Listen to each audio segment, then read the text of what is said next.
नमस्कार दोस्तों, स्वागत है आपका अपने YouTube channel maker of modern teacher पर। तो कैसी चल रही है आपकी तैयारी और कैसे हैं आप सब? आशा है, उम्मीद है कि आप सब अच्छे होंगे और आपकी तैयारी भी जोरों शोरों से चल रही होगी झारखंड डीएलएड की परीक्षा को लेकर के। तो झारखंड डीएलएड की परीक्षा को ध्यान में रखते हुए हमने परीक्षा स्पेशल कक्षा शुरू की है, जिसमें हम हर विषय के महत्वपूर्ण प्रश्नों के उत्तर के साथ आपके सामने प्रस्तुत हो रहे हैं। इस सीरीज में पिछली बार हमने मातृभाषा शिक्षण इस टॉपिक को लेकर के इसके उद्देश्य, अर्थ, महत्व एवं सिद्धांत के बारे में चर्चा की थी। आज हम राष्ट्रभाषा एवं मातृभाषा के रूप में हिंदी के महत्व के बारे में चर्चा करेंगे। तो जैसा कि आप सब स्क्रीन पर देख पा रहे हैं, सबसे पहले हम देखने जा रहे हैं राष्ट्रभाषा के रूप में हिंदी भाषा का महत्व। देखिए, चूंकि हम जानते हैं कि भारत एक बहुभाषी राष्ट्र है। भारत एक बहुभाषी राष्ट्र है। हमारे संविधान में 22 भाषाओं हिंदी, गुजराती, मराठी, तमिल, तेलुगु, कन्नड़, पंजाबी, ओडिया, बांग्ला, कश्मीरी, सिंधी, नेपाली, मणिपुरी, कोंकणी, असमी, मलयालम, बोडो, डोगरी, मैथिली, संथाली, संस्कृत एवं उर्दू, इनको विशेष दर्जा दिया गया है। संविधान में दर्जा दिया गया है जिन जिन भाषाओं को, वो टोटल 22 भाषाएं हैं, जिनमें जो भाषाएं हैं उनके नाम मैंने यहाँ आपको सामने प्रस्तुत कर दिए हैं। इसके आगे बताया जाता है कि हिंदी भाषा में वे समस्त गुण हैं जो एक राष्ट्र भाषा में अपेक्षित हैं, यानी जो एक राष्ट्र भाषा में होने चाहिए। संविधान में वर्णित 22 भाषाओं में केवल हिंदी को देश की जन भाषा कहा जा सकता है, क्योंकि यह संपूर्ण भारतवर्ष के 2/3 से भी अधिक जनता के द्वारा बोली जाती है। देवनागरी सर्वाधिक वैज्ञानिक लिपि है। मतलब कि आप जानते हैं कि कई और सारी भाषाएं भी हैं जिनकी लिपि में देवनागरी के अक्षरों का प्रयोग किया जाता है। हिंदी भाषा में प्रत्येक सूक्ष्म मनोभाव को सरलता के साथ अभिव्यक्त करने की क्षमता है। सही बात है। कहा भी जाता है हिंदी भाषा में अनेक शब्द ऐसे भी हैं जो देश की अन्य भाषाओं में भी प्रयुक्त होते हैं। राष्ट्रभाषा अथवा राजभाषा, हम जानते हैं कि राष्ट्रभाषा का नाम नहीं है हिंदी के लिए, हिंदी के लिए राजभाषा का प्रयोग किया गया है। तो हमने इसलिए लिखा है राष्ट्रभाषा अथवा राजभाषा के रूप में हिंदी की महत्ता को निम्नलिखित शीर्षकों में विभाजित करके स्पष्ट किया जा सकता है। पहला, पूरे राष्ट्र की व्यवहारिक भाषा। अभी तक मैंने आपको बताया कि हिंदी में क्या क्या विशेषता है जिसके कारण उसको राष्ट्रभाषा या राजभाषा के रूप में बताया जाता है, कहा जाता है। अब हम उन सभी बातों को एक प्रमुख बिंदुओं के रूप में और बिंदुओं को विस्तार पूर्वक देखेंगे। पहला है पूरे राष्ट्र की व्यवहारिक भाषा। हिंदी पूरे राष्ट्र की व्यवहारिक भाषा कही जा सकती है, क्योंकि उत्तर भारत में तो यह मातृभाषा के रूप में प्रचलित ही है, साथ ही साथ यह दक्षिण भारत के लोगों द्वारा अब प्रयोग में आने लगी है। आगे देखते हैं, दूसरा नंबर है प्रशासनिक कार्यों में महत्वपूर्ण। हिंदी भाषा में प्रशासनिक कार्य करना सरल है तथा इससे कार्यों में तेजी भी आती है। आप देखते हैं किसी भी दफ्तर, यहाँ तक कि संसद के भी कार्यालय की कार्यकारी भाषा जो कही जाती है वह हिंदी है। अब तो संयुक्त राष्ट्र संघ ने भी इसे अपनाया है। दुबई यानी कि संयुक्त अरब अमीरात ने भी इसे अपने कार्यकारी भाषा में दर्जा दिया है। तीसरा है भावात्मक एवं राष्ट्रीय एकता का सशक्त माध्यम। हिंदी भाषा में पूरे राष्ट्र को एकता के रूप सूत्र में बांधने की क्षमता है। इस संबंध में श्री रामधारी सिंह जी ने उचित ही कहा है कि हिंदी तोड़ने वाली नहीं, जोड़ने वाली भाषा है। रामधारी सिंह दिनकर, इनको राष्ट्र कवि का दर्जा प्राप्त है। चौथा, व्यापक साहित्य। हिंदी साहित्य किसी एक जाति या धर्म से संबंधित नहीं है। सही बात है। सच्चे अर्थों में हिंदी साहित्य में पूरे भारत की आत्मा निहित है।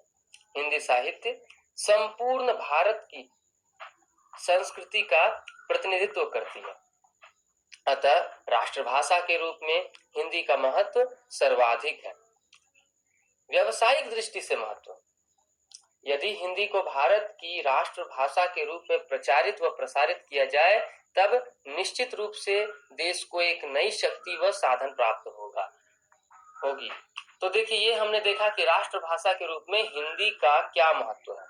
अब हम आगे इसी के अंतर्गत देख लेते हैं कि मातृभाषा के रूप में हिंदी भाषा के महत्व को किस प्रकार हम परिभाषित कर सकते हैं या बता सकते हैं। देखिए आपको परीक्षा में ना अगर पूछ दिया जाए कि हिंदी भाषा का संक्षिप्त परिचय देते हुए राष्ट्रभाषा के रूप में हिंदी भाषा का महत्व बताएं, तो आप पहले यहाँ पर हिंदी भाषा के बारे में थोड़ा बता देंगे, जिसके लिए आप मातृभाषा शिक्षण का जो मैंने वीडियो दिया है उससे संबंधित आप कुछ बातें उठा सकते हैं। तो पहला वो रहा।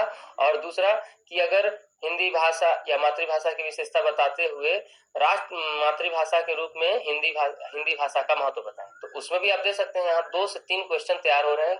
एक जो पिछला वीडियो है उसको आप जरूर देखें, मैंने डिस्क्रिप्शन बॉक्स में सब लिंक दे दिया है।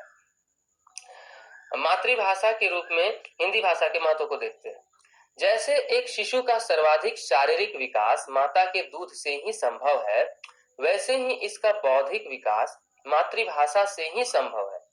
अतः हम यदि विद्यार्थी के व्यक्तित्व का सर्वांगीण विकास करना चाहते हैं तो उसे सबसे पहले मातृभाषा के प्रयोग में पारंगत करना होगा। मतलब कहा जाता है जिस प्रकार माँ के दूध से बच्चे का शरीर बनता है, उसी प्रकार मातृभाषा से बच्चे का बौद्धिक विकास होता है। तो अगर बौद्धिक विकास को अच्छा विकसित करना है तो हमको सबसे पहले बच्चे को अपनी मातृभाषा का ही प्रयोग अच्छे से सिखाना होगा। मातृभाषा के रूप में हिंदी भाषा के महत्व को निम्नलिखित शीर्षकों द्वारा स्पष्ट किया जा सकता है। पहला, विचारों के आदान प्रदान का प्रमुख साधन। दूसरा, शिक्षा प्राप्ति का प्रमुख आधार। तीसरा, ज्ञान प्राप्त करने का साधन। चौथा, व्यक्तित्व के बौद्धिक विकास में आवश्यक, बच्चों के शारीरिक विकास में सहायक, और अगला है बच्चों में भावनाओं का विकास करने में सहायक। तो देखिए अब इन सभी बिंदुओं को हम संक्षिप्त विवरण करके प्रस्तुत कर रहे हैं। पहला है विचारों के आदान प्रदान में प्रमुख साधन के रूप में। तो कहा जाता है मातृभाषा के रूप में हिंदी भाषा का प्रयोग भारत के विस्तृत भूभाग पर किया जाता है।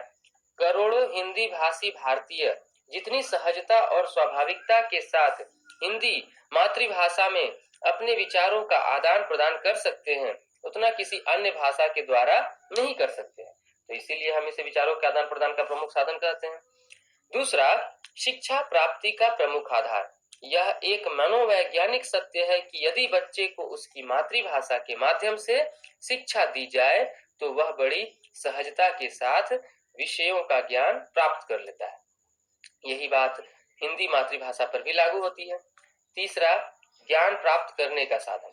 यदि हिंदी भाषा बच्चों को उनकी मातृभाषा में रची साहित्य, ज्ञानवर्धक पुस्तकों, पत्र पत्रिकाओं को पढ़ने के अवसर प्रदान किए जाए तो निश्चित रूप से उसके ज्ञान में वृद्धि होगी। चौथा, व्यक्तित्व के बौद्धिक विकास में आवश्यक। यह मनोवैज्ञानिक रूप से सत्य है कि ज्यों-ज्यों बालक शिक्षा प्राप्त करता है त्यों-त्यों उसकी बुद्धि का भी विकास होता है। जिस बालक का अपनी मातृभाषा पर जितना अधिक अधिकार होगा वह अपनी मातृभाषा के शब्द भंडार से उतना अधिक परिचित होगा, उतना ही अधिक उसमें तर्क शक्ति, चिंतन शक्ति, विचार शक्ति आदि का विकास होगा। तो हम क्या समझते हैं, जितना ज्यादा वो मातृभाषा का प्रयोग सीखेगा उतना ज्यादा नए नए शब्दों को जानेगा मातृभाषा के, और उन शब्दों के प्रयोग के साथ साथ उसके अंदर तर्क शक्ति, चिंतन शक्ति, मानसिक बौद्धिक शक्ति का भी विकास होगा। बच्चों के शारीरिक विकास में सहायक। यह मनोवैज्ञानिक रूप से प्रमाणित तथ्य है कि बालक में भावनाओं का विकास मातृभाषा के माध्यम से ही होता है। बालक परिवार में रहकर अनुकरण द्वारा मातृभाषा को सीखता है और फिर उसका प्रयोग करते हुए अपने परिवार व समाज के साथ गहरा संबंध स्थापित करता है। तो यह हमने देखा राष्ट्रभाषा और मातृभाषा के रूप में हिंदी भाषा का महत्व। अब हम इसके आगे के वीडियो में आपको इसी तरह कोई एक महत्वपूर्ण प्रश्न के साथ उपस्थित होंगे। इस क्वेश्चन के आंसर के पीडीएफ का लिंक मैंने आपको डिस्क्रिप्शन बॉक्स में दे दिया, आप वहां से जाकर डिस्क्रिप्शन बॉक्स से पीडीएफ ले सकते हैं। अपनी तैयारी को इसी प्रकार करते रहिए। आगे की परीक्षाओं की तैयारी के लिए all the best, best of luck सभी को। और चैनल को इसी प्रकार सब्सक्राइब, शेयर व लाइक करते रहिए। आप सबका प्यार बनाए रखने के लिए धन्यवाद।